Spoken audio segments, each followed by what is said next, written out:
өзүңүзгө маалым болгондой, президентибиз Садыр Жапаровдун демилгеси менен Кумтөр алтын кени толугу менен Кыргызстанга өттү. Ошо боюнча сиздин оюңуз кандай? Негизинен биздин Кыргыз Республикасында эң экономикабызга көп салым кошо турган ишканалардын бири ошол Кумтөр болчу. Бирок өз убагында кандайдыр бир саясаттын кетирген кемчилигинин негизинде башка компаниялар өздөрү өз кызыкчылыктары үчүн көбүнчө пайдаланып келген болчу.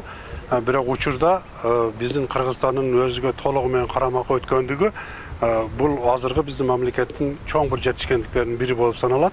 Эмеге дегенде бул жерден түшкөн кирешенин эсебинен мына азыр өзүбүз турмуштан көзүбүз менен көрүп атабыз. Бизге окшогон пенсия алуучулар, жөлөк пул алуучулардын жөлөк пулдары канча көтөрүлүп атат. Мамлекеттик кызматтар, муниципалдык кызматтарда иштегендердики, ошондой эле билим берүү тармагында жана медицина тармагындагы элге кызмат кылган айлык маян акылары ошонун эсебинен көтөрүлүп, бул биздин Кыргыз Республикасынын элиге болгон чоң жардам жана Кыргыз Республикасынын экономикасын көтөрүшүн бир жак тиреги болуп саналат деген көз караштамын. Булга менин өз элди аралап, көбүрөөк эл аралап жүрөм. Элдеги көз караштар бардыгы положительный да. Эл бардыгы ушул нерсенин Кыргызстандын карамагына өткөндүгү биздин райондун элинин атынан сүйлөсөм дагы боло берет. Райондун эли бардыгы мындай орус тилде айтканда за, бардыгы колдоп турат бул нерсени.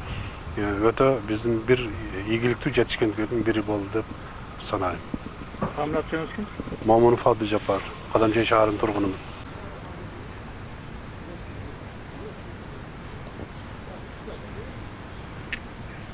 Assalamu alaikum. Кандайсыз? Жакшы, рахмат. Өзүңүзгө маалым болгондой, урматтуу президентибиз Садыр Нуркожоевич демилгеси менен бүгүнкү күндө Кыргызстанга Кумтөр алтын кени толугу менен өтүп турат карамагына. Ошого байланыштуу сиздин өзүңүздүн ой пикириңиз кандай? Ошо боюнча бир айтып кетсеңиз. Пүлгөн айылынын тургуну Ражапов Абдулламан, ардагер пенсионермин. Ушул учурдан пайдаланып мен ушул президентибиз Садыр Нуркожоевичтин алып барып аткан саясаты, алып барып аткан иштерине өтө жогору деңгээлде деп сезем. Себеби ушул эч ким ола албаган эң чоң алтын кен Кумтөр кенини азыр Кыргызстандын эсебине өткөргөнүгө бардык эл курсан болуп отурат. Себеби ошонун эсебинен мына азыр бардыгы айлыктары жогорулап атат. Айлыктар манадаттын, медиктердин айлыктары көбөйдү. Каяктан алат эле? Ошол алтын кен концернини Кыргызстан эсебине киргизгенден ошонун себебинен болуп атат. Азыр дагы айтып кете турган дагы нарын каскады ГЭСтерди курганы жатат. Бул дагы өтө чоң маселе болуп атат.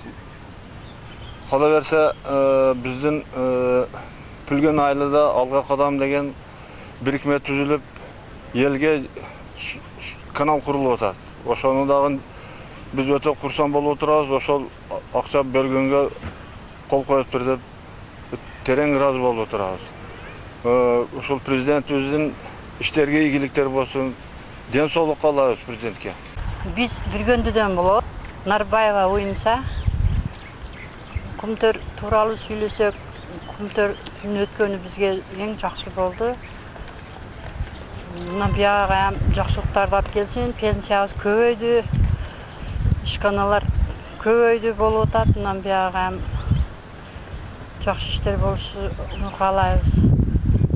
Жакшылык болот, Кудай кааласа, Кыргызстан өнүгүп атат, сүйүнүп атабыз.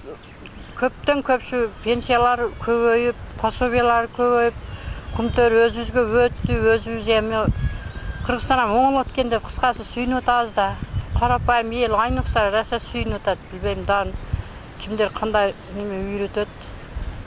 Бизге жакшы, эң жакшы болуп атат.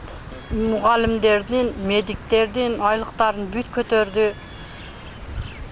Жакшы да, кыскасы жакшы болуп атат. Мектеп түшүп атат биздин айылга. Ошо Кумтөрдүн эме болгонунун аркасынан деп атпайбы бизге жардам чоң болгондуктан кароо жакшы болуп атат Кыргызстанга деп. Ошол да эмне демекчимин, жакшылык болсун, мындан бияга эми заманыбыз тынч болсун. Мен Каламжай райондук мамлекеттик администрациясынын уюштуруу иштери жергиликтүү өз алдынча башкаруу бөлүм башчысы Абдураимов Момун Абдубайтович.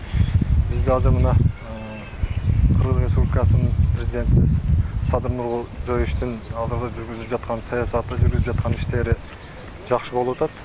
Бизде Каламжай районунда 13 айлык өкмөт, 2 шаар бар. Буларда азыркы күндө бош орундар, вакансия көп. Себеби ушул айлык акынын аздыгынан жаштар азыркы күндө миграцияга, башка иштерге акча көп жагына кетишип атат да. Ошол себептен азыр мына Нуркожоевич саясатында мына Кумтөр алтын кенини Кыргызстандын кармагына алып жакшы иштер болуп атат. Бизде мына билим берүү тармагында, медицина тармагында айлык акылары көбөйүп азыр. 1 августтан баштап мына мамлекеттик кызматкерлердин, муниципалдык кызматкерлердин айлык акылары көбөйөт деген деп эме кылып атат азыр. Ошол себептен эми Кудай буйруса жакшы кадрлар, күчтүү кадрлар келип иштейт деген үмүттөбүз. Assalamu alaikum. Кандай жакшысызбы? Бүгүнкү күндө өзүңүзгө маалым болгондой, президентибиз Садыр Нуркожоевичтин демилгеси менен Кумтөр алтын кени толугу менен Кыргызстан карамагына өтүп калды. Ошо боюнча сиздин оюңуз, эмеңиз кандай? Ошо боюнча маалымат берсеңиз. Атым Акылбек Жумай, Ниңсина районунан. Кумтөрдүн Кыргызстанга өтүшү жакшы болду. Мен буга чейин Кыргызстан албай, башка кыла албай жүргөм. Азыр эми өтүшү менен Садыр Жабар сразу эле баягы мамлекеттик кызматкерлердин айлыгын жогорултканы, башкасы ошол Кумтөрдүн өткөнүнөн болсо кетти. Жакшы болду. Бул нерсеге эми көптөн бери жетишпей келген Кыргызстан. Мына жетиштик. Бул биздин Кыргызстандын утугу деп ойлойм. Биздин Ниңсина районунда мектептер түшүп атат, садиктер, баягындай мечит, көп нерселер болуп атат. Жаңа айылдарга сталбалар, жаңа өздөштүрүлгөн жерлер,